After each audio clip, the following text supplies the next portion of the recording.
ये एक परंपरा। अब तक क्या होता था कि जहां चुनाव हो, किसी स्तर का चुनाव हो, मोदी जी पहुंच जाते थे। अब मोदी जी का प्रभाव खत्म। तो अब जहां चुनाव हो, किसी स्तर का चुनाव हो, ईडी जी पहुंच जाते हैं। फर्क कुछ नहीं पड़ने वाला। राजस्थान के लोगों ने पिछले 5 साल कांग्रेस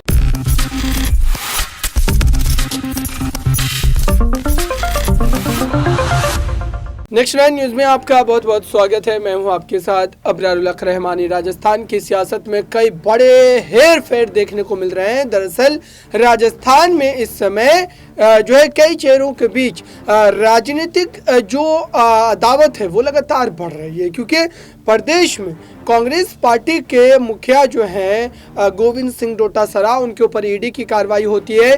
और दरअसल इस कार्रवाई के बाद अब ये कहा जा रहा है कि प्रदेश में क्या कांग्रेस पार्टी राजनीतिक रूप से उलझती हुई नजर आ रही है और क्या इसका खामियाजा उन्हें चुनाव के समय भुगतना भी पड़ सकता है। दरअसल इसी मामले को लेकर के ये पूरा जो है एक तरीके से जो है मामला गर्माता हुआ नजर आ रहा है, क्योंकि जो सचिन पायलट और अशोक गहलोत के बीच जो खींचतान थी वो अपनी जगह थी, लेकिन अब एक नया एक तरीके से मामला शुरू हो गया है और इसको लेकर के जो है प्रदेश में चर्चाएं जो है वो जोरों पकड़ रही है। क्या जो है विधानसभा चुनाव में कांग्रेस की जो है नीति पर, कांग्रेस के प्रदर्शन पर कोई बड़ा असर इन तमाम मामलों का पड़ता नजर आएगा। लेकिन इससे जुड़ा एक खास रिपोर्ट आपको दिखाते हैं और समझिए कि प्रदेश में विधानसभा चुनाव से पहले कांग्रेस पार्टी किन परिस्थितियों से गुजर रही है। आज फिर से राजस्थान में ईडी पहुंच चुकी है। आज हमारे प्रदेश अध्यक्ष गोविंद सिंह डोटासरा जी पर कार्रवाई हो रही है। ये एक परंपरा। अब तक क्या होता था कि जहां चुनाव हो, किसी स्तर का चुनाव हो, मोदी जी पहुंच जाते थे। अब मोदी जी का प्रभाव खत्म। तो अब जहां चुनाव हो, किसी स्तर का चुनाव हो, ईडी जी पहुंच जाते हैं। फर्क कुछ नहीं पड़ने वाला। राजस्थान के लोगों ने पिछले 5 साल कांग्रेस की सरकार की योजनाओं को सराहा है। इस बार फिर से वो कांग्रेस को आशीर्वाद देना चाहते हैं। अभी पिछले हफ्ते गहलोत जी ने एआईसीसी में बैठकर एक प्रेस वार्ता की और कहा था कि ईडी और एजेंसीज की भूमिका बढ़ने वाली है।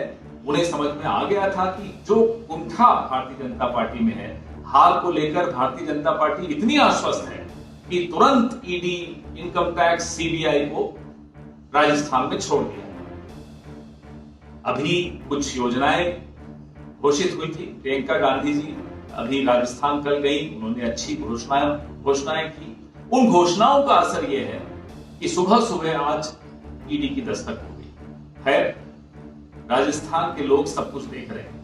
वो दिल्ली के आगे कभी झुकते नहीं है, न पहले कभी झुके हैं, न अब झुकेंगे।